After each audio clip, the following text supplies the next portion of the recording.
Merci beaucoup. Ça me donne le plaisir d'inviter le gouverneur la gouverneur de la région de l'extrême nord du Cameroun. Il est le chairman et il s'appelle Monsieur l'Excellence, Monsieur Mijiawa Bakari. Excellence, professeur Yemi Osinbajo, vice-président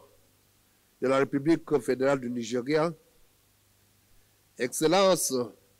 ingénieur Suleiman Adamou, ministre des Ressources en eau de la République fédérale du Nigeria et président en exercice du Conseil des ministres de la CBLT. Monsieur Mohamed Moussa Bello, ministre fédéral de la capitale Abuja.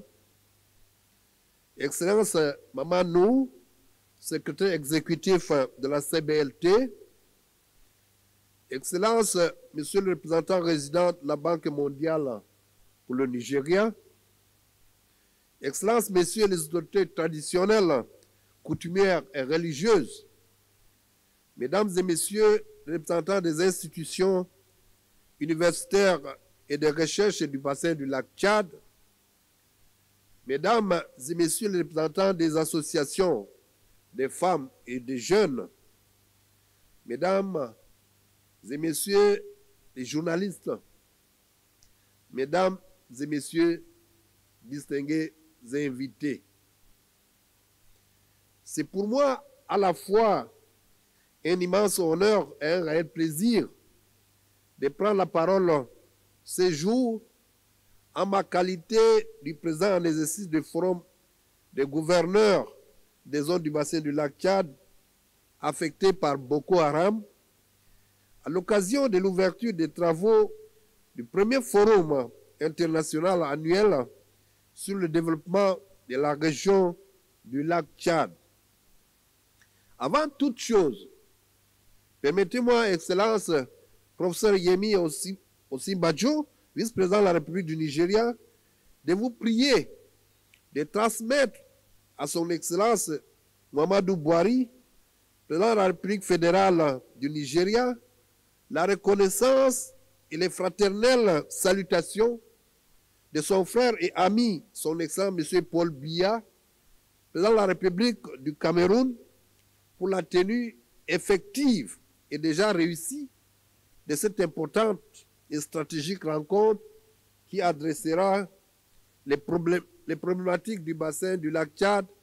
en proie à de multiples défis sécuritaires et sociaux environnementaux. Mesdames et Messieurs, dans mon rôle du président en exercice du Forum des gouverneurs,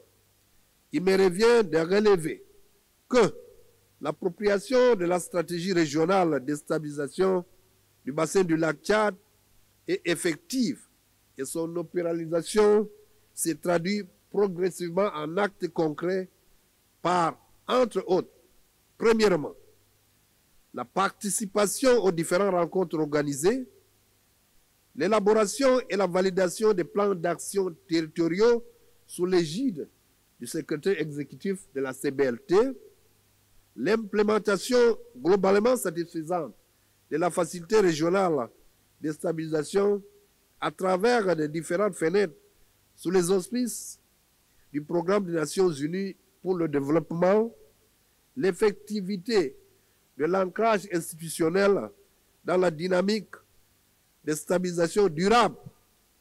avec la mise en place des instances nationales et locales de pilotage. Ces actions se renforceront davantage avec, premièrement, la détermination politique de plus en plus résolue de nos chefs d'État pour l'implémentation réussie de la stratégie de référence. Deuxièmement, le passage à l'échelle de la facilité régionale de stabilisation du bassin du lac Tchad, déjà porté à sa deuxième phase. Il y a ensuite la mise en route progressive des recommandations et résolutions issues de la récente session des forums des gouverneurs tenue à Yaoundé en octobre 2021. Il y a enfin la dynamique transfrontalière favorable à la recherche des solutions concertées pour les défis communs. Il convient cependant de relever que ces résultats assez éloquents ne sauraient pour autant occulter les quelques difficultés rencontrées dans la mise en œuvre de la stratégie susmentionnée concernant notamment la mutation du mode opératoire des groupes extrémistes violents en fonction de la détermination du mécanisme de réponse préconisé par les États, la diversité d'enjeux sécuritaires dans la région, la raréfaction progressive et persistante des ressources naturelles. Mesdames et messieurs,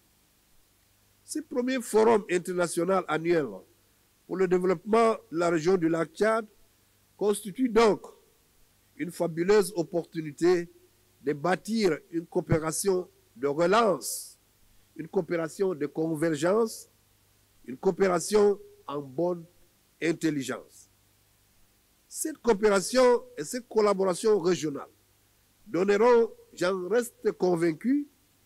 une large place au développement et à l'amélioration de la résilience dans notre espace commun et au niveau de nos communautés, car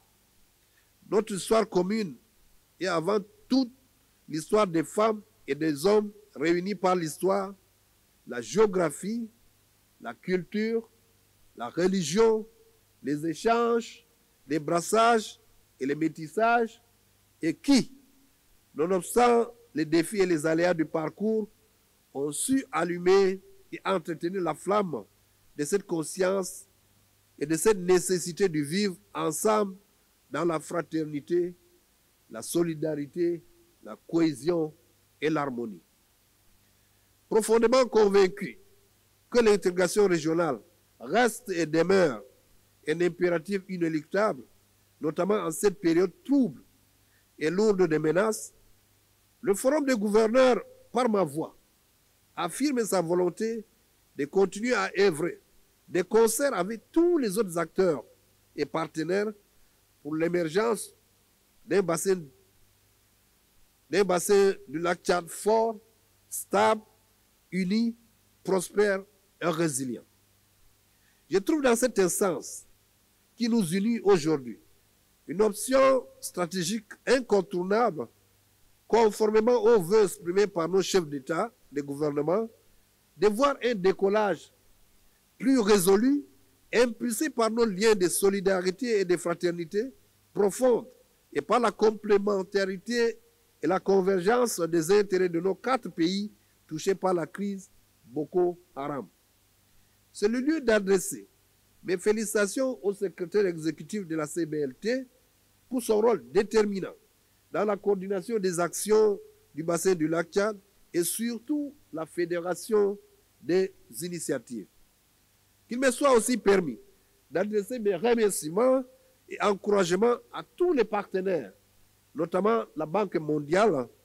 pour son engagement fort et renouvelé dans le cadre de la stabilisation, du redressement et de la résilience du bassin du lac Tchad. Mesdames et messieurs, c'est dire que dans cette étape cruciale de la vie de notre sous-région, la CBLT doit continuer à s'affirmer et à affirmer sa vision et ses missions. Et elle doit tout le temps chercher à rassembler et aider à trouver des solutions innovantes et novatrices pour chacun des grands défis qui se dressent aujourd'hui devant notre route. Renforcer nos échanges transfrontaliers et régionaux, mutualiser nos efforts et nos énergies, assurer une meilleure connectivité et une meilleure productivité me paraissent autant de leviers sur lesquels il importe d'agir pour faire face aux multiples défis qui nous assaillent. Je suis convaincu qu'en le faisant, dans l'harmonie et le respect mutuel, en ne laissant personne au plan, nous aurons ainsi toutes les chances de remplir sur de nouvelles bases d'espérance et d'espoir en associant toutes les catégories sociales, notamment les femmes et les jeunes de notre région. Je vous remercie de votre très bienvenue.